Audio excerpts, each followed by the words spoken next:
C'est un lieu que l'USMA connaît bien, pour y venir depuis plus de 10 ans. Donc on est resté dans la continuité de ce qui se faisait et on a essayé d'aménager un peu à notre façon, en essayant de suivre les consignes et en faisant ce que je sais faire, c'est-à-dire en essayant d'instaurer une certaine discipline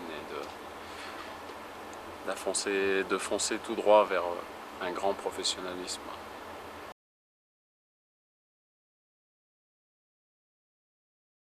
Oui, il y a des matchs amicaux qui sont prévus. Maintenant, c'est très difficile puisque le championnat français a repris dans toutes les divisions jusqu'en CFA2. Donc les équipes en fin de préparation, en début de championnat, hésitent à jouer en semaine. Donc pour l'instant, il y a beaucoup de contacts. Il y a un match qui est calé sûr, c'est le 27 août. Ça sera contre l'équipe de l'UNFP. Vous savez, l'UNFP, c'est une équipe de chômeurs, de joueurs de première et deuxième division, mais ils ont toujours une équipe intéressante avec des joueurs de valeur. Donc ça sera pour clôturer le stage. Et puis dans la semaine prochaine et en milieu de la troisième semaine, il y aura d'autres matchs amicaux.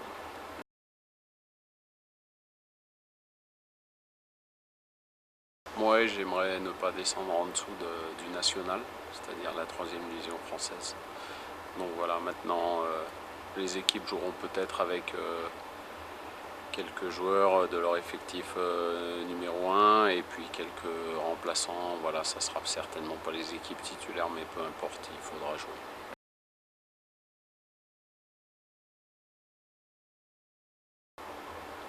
Ça, on saura après. La réponse, on ne la connaît pas pour l'instant. La seule chose qu'on puisse dire, c'est que, et tout le monde le sait, un ensemble d'individualités ne fait pas forcément une grande équipe. Donc c'est là tout le travail. Maintenant, c'était un carrefour obligatoire pour l'USMA. La prise de présidence de M. Haddad l'année dernière a fait qu'il n'y a pas eu un gros recrutement la saison dernière, parce que certains en avaient décidé ainsi. Donc aujourd'hui, c'était l'occasion de pouvoir prendre le virage. Donc il est très très important, mais ce n'est pas un objectif à la semaine prochaine pour M. Haddad. C'est un objectif pour devenir une des meilleures équipes en Afrique. Donc ça va peut-être prendre 2 ans, 3 ans. Voilà, mais il faut construire et puis ça passe obligatoirement par un gros recrutement pour l'instant. Moi, je ne réfléchis pas comme ça. Quand on a une équipe nationale, et j'ai eu des équipes nationales, on a les meilleurs joueurs du pays. Donc là, on va dire qu'on a les meilleurs joueurs locaux, excepté Bezaz, Yacine, qui nous a rejoint de France. Et puis Elias Tagalmit, mais qui est plutôt un joueur qui doit prouver. Donc voilà, maintenant, tout le monde est conscient qu'on est très attendu, qu'on sera très attendu toutes les semaines, que si on se contente de mettre le pied sur le terrain, ça ne suffira pas. Donc il va falloir faire beaucoup d'efforts. C'est beau, c'est un beau challenge. Il vaut mieux avoir des joueurs de qualité, je dis toujours, que d'avoir une équipe très moyenne.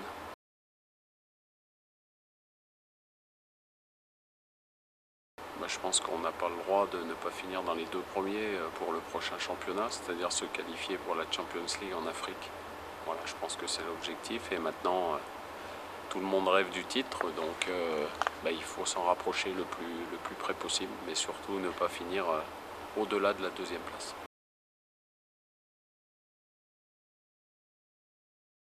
Je pense que Schlepp va rester un grand favori, en ayant perdu Djediet et Soudani pour l'instant seulement, on va dire. Donc ça reste une équipe qui a fait un super championnat l'année dernière, qui avait une qualité de jeu que j'appréciais vraiment. J'aimais bien le jeu de El Alash. On a eu la chance de récupérer Boualem et Boumchra.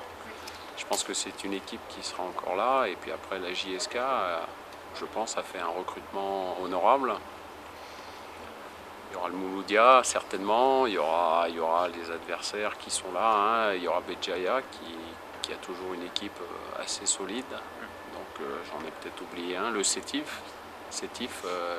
Qui a perdu des joueurs, mais parfois en football, il suffit d'un peu, voilà, il suffit d'un peu plus de générosité avec un peu moins de qualité, puis on fait un bon championnat.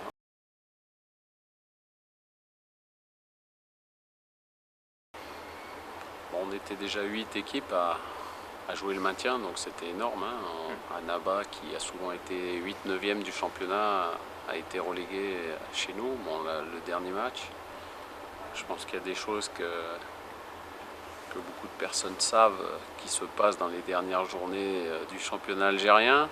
Nous, on ne nous a pas fait de cadeau, au contraire, il a fallu qu'on aille chercher les points et il a fallu qu'on se batte. Il y en a certains qui ont eu des points un petit peu plus généreusement. Bon, bah, tant mieux, on n'en sort que plus grandi parce qu'on a dû se battre. Je pense que tout le monde voulait nous voir, ou beaucoup de monde voulait nous voir relégués. Malheureusement et heureusement pour nous, malheureusement pour eux et heureusement pour nous, ça n'a pas eu lieu. Grâce aux joueurs, il ne faut pas oublier ceux qui ont obtenu le maintien. C'était parfois un peu laborieux, mais au moins il y avait du cœur. Maintenant, on a recruté plus de qualité technique, mais il faut y mettre le cœur qu'on a eu durant ces derniers mois. Et c'était finalement une très très bonne expérience.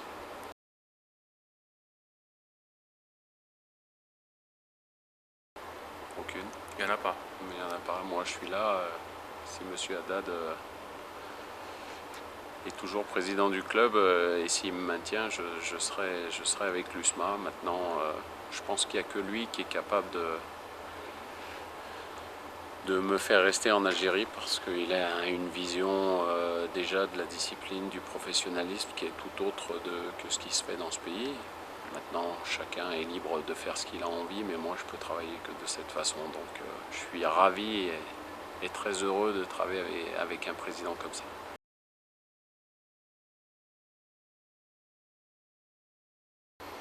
Oui, c'est vrai, il y a eu des contacts.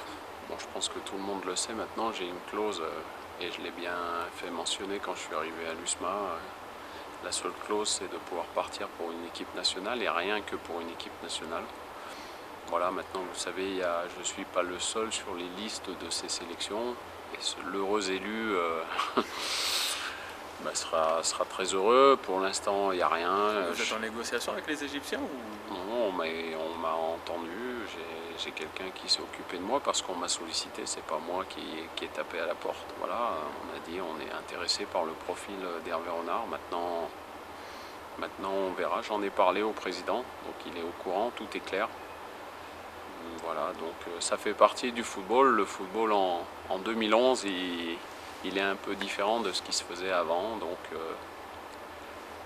sous forme d'une boutade, j'ai dit les entraîneurs sont parfois virés, donc c'est bien d'être sollicité aussi. Hein, donc, il vaut mieux être sollicité que éjecté. Il y a des périodes comme ça. Maintenant, il faut faire les bons choix.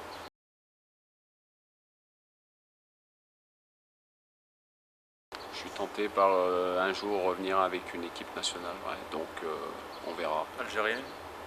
Pourquoi pas. Maintenant, je pense que l'Algérie a fait un bon choix avec Vahid Halilhodžić. Donc c'est bien. Bon, une bonne chance à lui. Et puis, moi, j'ai encore une longue carrière, je pense. Encore une vingtaine d'années. Donc, je pense que ça se fera un jour.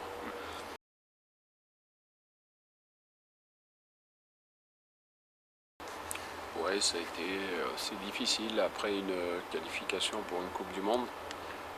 Moi, je suis un peu déçu d'entendre les gens dire qu'on a raté notre Coupe du Monde. Je pense que l'Algérie était à sa place. Voilà, même si on pense que le dernier match, si Rezal ne se fait pas expulser, on peut faire mieux, mais finalement, je pense que c'était le niveau de l'équipe algérienne de faire un premier tour honorable, mais sans passer pour le deuxième tour. Maintenant, c'est mon avis personnel. Et aujourd'hui, redémarrer des qualifications, M. Benchira a eu du mal, c'était pas facile pour lui parce que les joueurs sortent d'une Coupe du Monde, il faut aller jouer contre la Tanzanie. Malgré tout le respect qu'on doit avoir pour la Tanzanie, c'est toujours difficile. On s'aperçoit que l'Égypte notamment a eu du mal, que le Cameroun a eu du mal à se replonger dans des éliminatoires qui sont parfois très très difficiles. Et quand on voit les poules qualificatives pour la Coupe du Monde, par exemple, il ne va pas falloir faire perdre de temps pour rebâtir une équipe bien structurée, bien solide. Mais je pense que, sincèrement, je pense que vous pouvez faire entièrement confiance à Halilhodžić. Je pense que c'est celui qu'il fallait pour la sélection algérienne.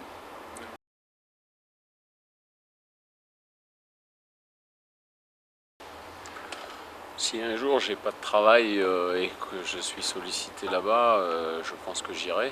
Je vais pas cracher dans la soupe. Maintenant, c'est pas ma priorité. Parce que je pense que j'ai un nom à me faire et c'est pas en partant dans cette destination que je peux faire une carrière en étant reconnu. Moi, j'aime bien le continent africain pour l'instant. Je commence à le parcourir un peu en long, en travers, en large, donc j'y suis bien, malgré que des fois il y ait des choses qui sont difficiles, mais je commence à m'habituer, même en Algérie. Hein. C'est pas le plus dur, on va dire. Le processus, oh, c'est pas facile, hein. C'est pas facile, hein, mais pour revenir à votre question, je pense qu'il faut se mettre à la place des joueurs. Ils regardent, c'est vrai, l'aspect financier. Il n'y en a pas beaucoup qui sont capables de passer outre l'aspect financier. Et maintenant, est-ce qu'ils ont raison? Est-ce qu'ils ont tort? Je pense qu'il faut voir le problème différemment. Je pense que le Qatar, notamment l'Arabie Saoudite, qui sont des lieux maintenant où beaucoup de joueurs vont, je pense que le championnat va devenir de meilleur parce qu'ils vont réussir à attirer à l'approche de la Coupe du Monde beaucoup de joueurs. Il faut faire attention parce que je pense qu'il y en a de plus en plus qui vont partir là-bas.